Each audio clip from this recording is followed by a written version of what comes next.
Hey there, everyone. That sexy nerd is back again. And we're watching the new Rockstars episode of episode 4 of House of the Dragon.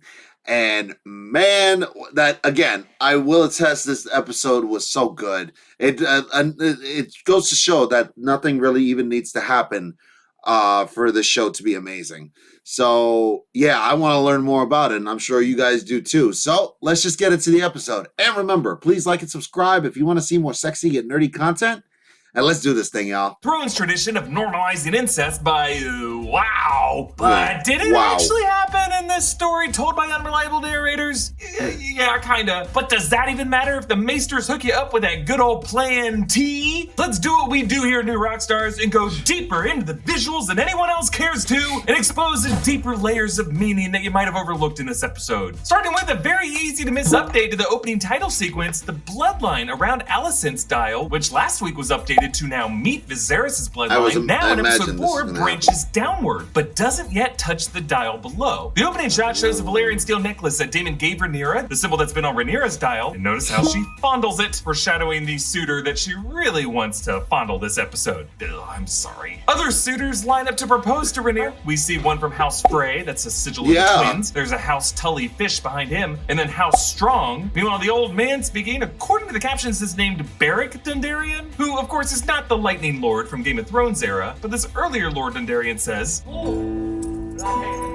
are unscalable battlestones. The castle is surrounded by a deep, dry moat. It is well fortified against any future Dornish incursions. Yeah. Yes, Blackhaven is the home of House Dondarrion in the Stormlands to the west, where Dornish incursions would be a big issue. Actually, this is likely the same Lord Dondarrion to whom Sir Criston Cole's father served as steward. This was before Criston fought in some of those Dornish incursions. That rumble of thunder that we hear tells us that we are at Storm's End, the home of House Baratheon. Actually, that's Lord Boromund Baratheon, sigil of the stag, seen beside Rhaenyra. The Baratheons and Targaryens at this point in history are pretty good friends, with Lord Orys Baratheon becoming the hand to Aegon the Conqueror. The young Lord Blackwood's collar shows 2 ravens. Actually, that house's sigil is a flock of ravens surrounding a dead weirwood tree. He says his house descends from the First Men, the First Men being one of the 3 ethnic groups from whom Westeros humans descended, along with the Rhoynar and the Andals. The First Men formed the pact with the Children of the Forest and adopted the Children of the Forest's old gods, thus the weirwood tree in the Blackwood sigil. Lord Blackwood claims that his family helped Aegon the Conqueror, referring to House Blackwood siding with Aegon when he torched Harrenhal and conquered the Riverlands. As we saw in the series opening scene, 'twas Dragonfire that killed this beast, so yeah, young Lord Blackwood is trying to ride some coattails. And bullying him is Lord Bracken. Notice the red stallion of House Bracken. The Blackwoods and the Brackens have long hated each other. Actually, in the oh my god! Oh, they gotta do Aegon the Fourth. If they're doing that rivalry between House Bracken and House Blackwood, actually, that was all a really messed up metaphor for a feud that comes on way later down the line. How basically House Blackwood always gets off on, oh wow, that's crazy, when he kills him. Next, Samuel Blackwood and Amos Bracken duel for Rhaenyra's affection, but during her visit to the Trident. Turns out this Blackwood is not Samuel Blackwood. HBO confirmed it is Willem Blackwood. And I think they changed the setting of this duel because they wanted to establish Storm's End as an important location for major events later in the series. And for all you book readers out there, it does make us wonder, will fated duels at Storm's End go down the same way in this series as they do in the book? But that's a question for season 3. Anyway, Blackwood totally defeats Bracken here. So points on the board for the blood of the First Men. Just an interesting recurring theme on the series so far, that indigenous Westerosi virtues, weirwood trees, the White Hart, First Men bloodlines seem to bear more strength than the currently more valued virtues like dragons and Valyrian blood. There's probably some metaphor here in invaders, colonialism, and imperialism, but I'll let you draw those conclusions. A little detail I love, as Bracken spews up blood, little Blackwood takes in his first kill and he looks like he's about to vomit. Don't worry, kid, I often feel the same way. Oh, by the shoulder checks the boat, you can actually spot Daemon riding on Caraxes' back there. So he did this on purpose, and Rhaenyra smiles as if to say, challenge accepted, uncle. We see a close-up of Viserys' crown, underlying the significance of crowns in this setting, and how wearing anything resembling a crown is an affront to the monarch. Viserys dons this and carries Blackfire, the Valyrian steel sword of Aegon the Conqueror. Rhaenyra enters with this eager crowd, and notice how she tries to hide herself behind the onlookers, but Viserys does notice her arrival. We see the moment he frowns, because up. Rhaenyra still had another 2 months on this Still suitor happy. tour that he spent all this time arranging for her. Daemon enters the room for the first time since he was banished in episode 1 with shorter hair and a crown made of wood, carrying the hammer of Kragus the Crabfeeder. Rhaenyra follows him through the crowd as he approaches the king, setting up her following this Pied Piper uncle throughout this episode. That's But crazy. Daemon offers the hammer to Viserys. Add it to the chair. The Iron Throne is, of course, composed of weapons wielded against the Targaryens, but in a way, this is also a kind of insult to Viserys, as this hammer would be a more blunt instrument, less likely to cut the Cursed King than all the swords he keeps cutting himself on. And at first, Daemon keeps them Not guessing really. with his loyalty. Once we smash the Triarchy, they name me King of the Narrow Sea. But I know that there is only one true king, Your Grace. But Daemon ultimately offers Viserys his crown, as if it's a meaningless honorary thing that was given to him by others. But notice that massive ruby wired to the front of the crown. Targaryens regularly adorn their pieces with rubies. Rubies on Rhaenyra's necklace, rubies on the Conqueror's crown. So Daemon That's clearly true. made this crown himself, in the fashion of the Conqueror. The crown that Viserys said was in his dream. So this is a total power move by Daemon. It's meant to insult Viserys. But Viserys lets it go and hugs his brother. And notice how the bottom two glove fingers, again, fold emptily. Just another example of Paddy Considine doing some limp glove work to show how his ring and pinky fingers have withered off. In the It's garden, Alicent really suggests... cool, man. Perhaps Prince Daemon would care for a tour of the gallery.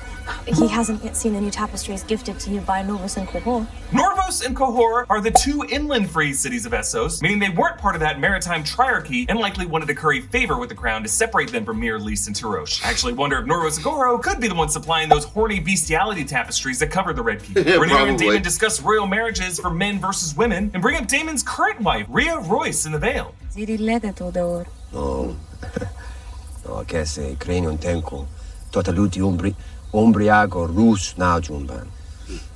Despite Daemon's reputation as a womanizer, this series has so far only ever shown him as impotent. It was not working with Mysaria in episode I 1. know. He lied about her being pregnant in episode 2. Rhea Royce is without child, and he struggles with Rhaenyra in this episode. So is Daemon's impotency a temporary obstacle that he's meant to overcome in the series, or a tragic curse that he's destined to doom himself on in a series of bad choices? In this scene, Daemon seems to suggest it's the latter. Che si montasma vuisa. Rhaenyra's chat with Alicent earlier about being trapped in a castle with Really? screaming children, having to squeeze out more children, is shown in the middle part of this episode. Meanwhile, with Rhaenyra, the girl goes wild. Starting with Daemon's note to Rhaenyra, written in High Valyrian. This is a written form of this language, developed by the linguists of this series and of Game of Thrones, David J. Peterson, the guy who also That's came crazy. up with the ins and outs of Dothraki. And while he based the spoken language of Valyrian partly on Latin, when it comes to the written form, he went in a different direction. Because notice how, unlike English writing, which uses a glyph for each consonant and vowel, High Valyrian is a logographic system in which a single glyph can represent an entire word. At a recent expo, Peterson actually said they developed 365 unique glyphs for this series. Now, I do not know all 365 of those glyphs, but by looking at Peterson's Instagram posts, it looks like the third and fourth line of this note that Daemon wrote Rhaenyra have part of his glyph for the word brick, which is likely an instruction to push a specific brick to open the secret passageway. And yes, I have been pointing out how Daemon is the master of sneaks, who knows all the secret passageways that his ancestor, Maegor the Cruel, had constructed in the Red Keep, and then killed off all the construction workers to keep that secret. And now, according to this drawing, this passageway opens up in Rhaenyra's bedroom right beside her bed. And if your uncle telling you that is not creepy to you, I don't know what will be. So Rhaenyra passes through the basement containing the skull of Balerion, the Black Dread. A close-up of its teeth shows some mice nibbling, showing how various sets of eyes are going to be on Rhaenyra tonight that she is not aware of. Actually, later, Alicent sees a mouse on the bedpost, signaling that these passages from the royal quarters to the tunnels below are open and she's missing out on the fun. Daemon and Weird. Rhaenyra stroll through the city, intercut with these shots of a burst of flames from a metal dragon head. This is the one that's actually used in the alley that leads to the corner where the mummers are doing their play. Rhaenyra passes a blind woman who offers to tell her death. To Rhaenyra, this woman would be the literal form of the crone, one of the seven. And when you Yes. pair this with all these recurring shots of dragon fire, I don't know, that might be part of Rhaenyra's future. We get this moment with Viserys and Alicent at the bath. Yes, it Interesting is. parallel with Viserys and Emma at the bath. The bath precedes the fall, because notice here he has cuts and wounds all over his arms and shoulders and back. Likely each of them different cuts from the swords of the Iron Throne. When Viserys later makes her join him in his chamber, we see his entire and Daemon watch this play satirizing their current royal succession drama. The Daemon actor is mostly shown in the background of the scene, reacting. The way Daemon in the series is lurked in the shadows, saying very little. And you'll notice how didn't all the notice actors that. are male, which was the tradition in real-world Elizabethan times, but a contrast with the mummers that we meet in Game of Thrones 200 years later in Essos, the city of Bravos, the troupe that includes the actress Lady Crane. Rhaenyra mirrors Arya Stark a lot in this episode, dressing as a boy and sneaking out of the Red Keep through the same tunnels that Arya did. And like Arya, when she saw that Mummer's play in Bravos, this highborn lady is learning the oversimplified truth of how the common folks see all this royal drama. It's not exactly what they'd expect. As she runs, Rhaenyra runs into the captain of the City Watch, Sir Harwin Strong. Sir Harwin. Princess. Don't. You take care, boy.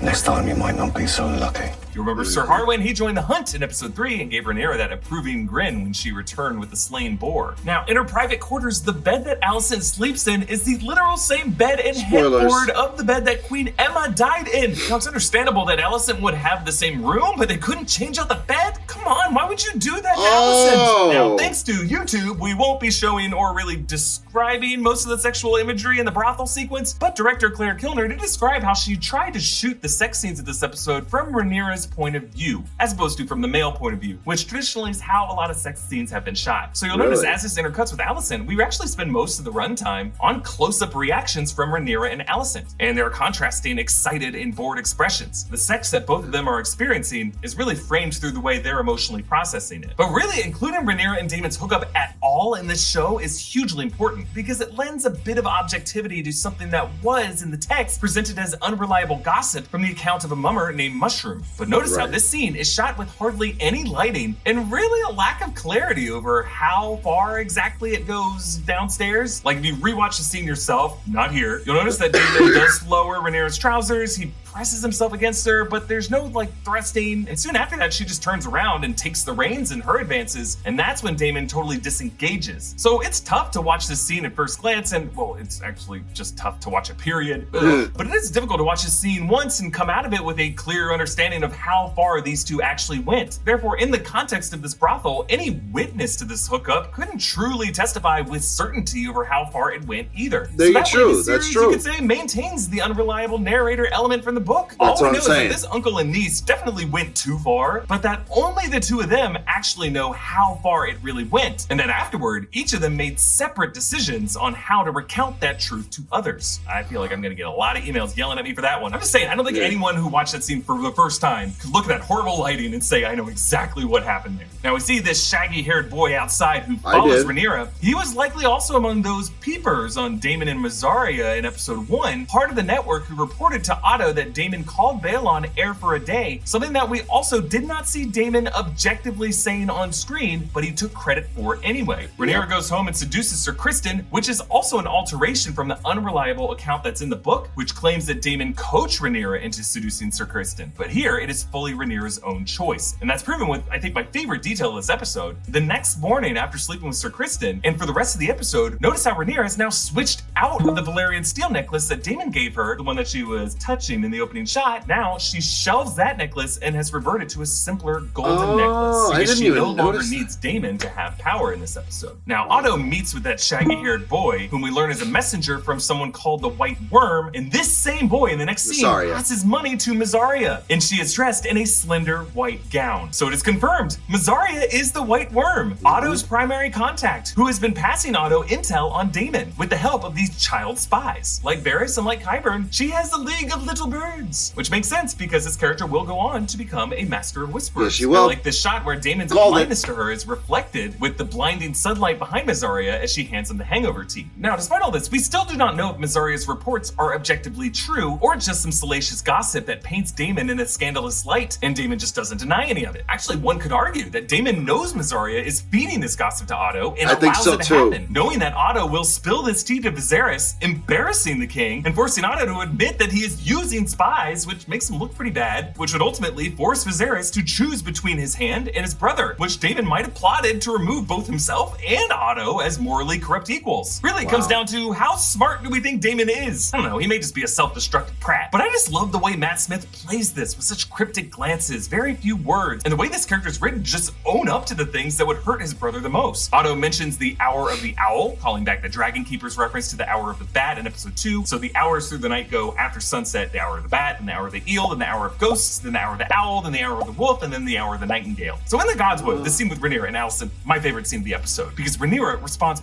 perfectly to the accusation. She admits to drinking and to partying with Daemon, but when it comes to having sex with him, she feigns disgust. This is a vile, accusation. Is it? You Targaryens do have queer customs.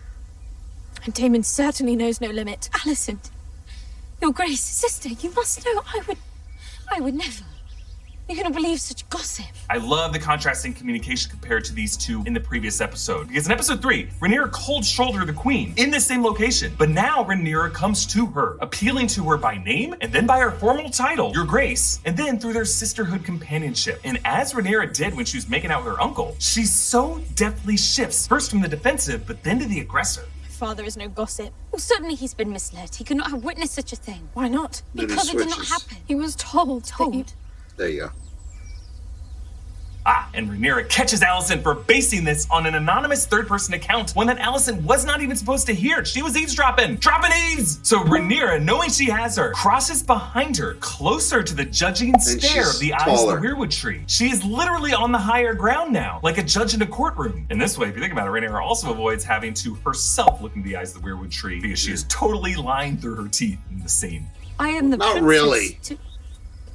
To question my virtue is an act of treason. Yes, and now by turning the tables on the queen, Rhaenyra has control over the conversation, and she can feed Alicent whatever version of the events that she wants, and Alicent will be forced to at least hear her out. Meanwhile, Daemon takes a very different strategy against the accusations. She's just a girl. Your niece. Rhaenyra's a woman grown. Better if her going to be with me than some whore. I want Rhaenyra. I take her as she is and wed her in the tradition of our house. Yeah, so Daemon totally owns it, but he also lies. Just on the other side of the truth, he lies about his impotency. He claims that he fully did the deed. And why? He does it to enrage his brother and to make a power play. Viserys shows Rhaenyra how Aegon's dagger contains glyphs hidden by pyromancers in the Valyrian steel.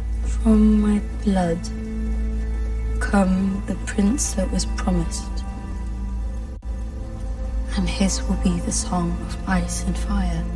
This inscription officially merges the two prophecies in Game of Thrones that we all pretty much assumed were referring to the same thing at this point. We learned in episode 1 that the Targaryen belief in the Song of Ice and Fire was something passed down from Targaryen ruler to Targaryen ruler, from Aegon the Conqueror, maybe even before. But the prince that was promised referred to a prophecy from believers in the Lord of Light, Azor Ahai reborn, the wielder of Lightbringer who would vanquish the darkness. Melisandre initially believed it would be Stannis Baratheon, but then when Stannis died, she then thought it was Jon Snow. Meanwhile, Daenerys learned that the High Valyrian word for prince was actually gender neutral and believed that she could be the princess that was promised. Game of Thrones' final season arguably deprioritizes these prophecies. While Jon and Dany were important to the defeat of the White Walkers, Arya cast the killing blow, and neither Jon nor Dany sat on the Iron Throne during this war. True. So I don't know, maybe George R. R. Martin has different plans for the ending of his A Song of Ice and Fire novels that he's trying to set up in this series. But either way, the description in this dagger proves that the root of those two strands of the same prophecy were really the same. The pyromancers of Valyria and Aegon, his grandfather Aenar the Exile, who was one who fled Valyria with his family after the dreams of his daughter, Daenerys the Dreamer, and who knows how far back that dagger goes, but wherever it was, that root inspired both the Targaryen bloodline and the followers of this culty religion in Essos. So Rhaenyra ultimately concedes to wed Laenor, but only Viserys removes his hand Otto from the High Council. And since Viserys has been slowly losing his literal hand over these 4 episodes, it seems inevitable that this would happen. Rhaenyra and Daemon were successful in removing their most effective obstacle to the throne, Otto Hightower. But House Hightower's got more tricks up their sleeve, I'm sure. But if the Maesters have been part of a deliberate plot of medical malpractice, we should be concerned about this holy hand grenade of Plan B that Mellows brings Rhaenyra to prevent a pregnancy from Daemon. But considering Daemon was impotent, Rhaenyra would not need this for Daemon, but what about for Sir Criston? Has her masquerade truly worked if the king still thinks she's sullied herself enough to need this? I think what scares Rhaenyra here is that through her political victory, she has still outed herself as an impure game player, and she no longer has that shield of innocence to hide behind.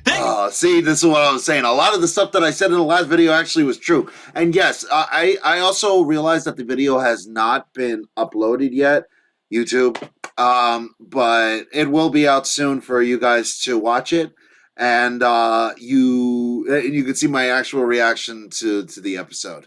So I'm not going to keep you guys any longer. Please like and subscribe if you want to see more sexy and nerdy content, and I'll see y'all in the next video.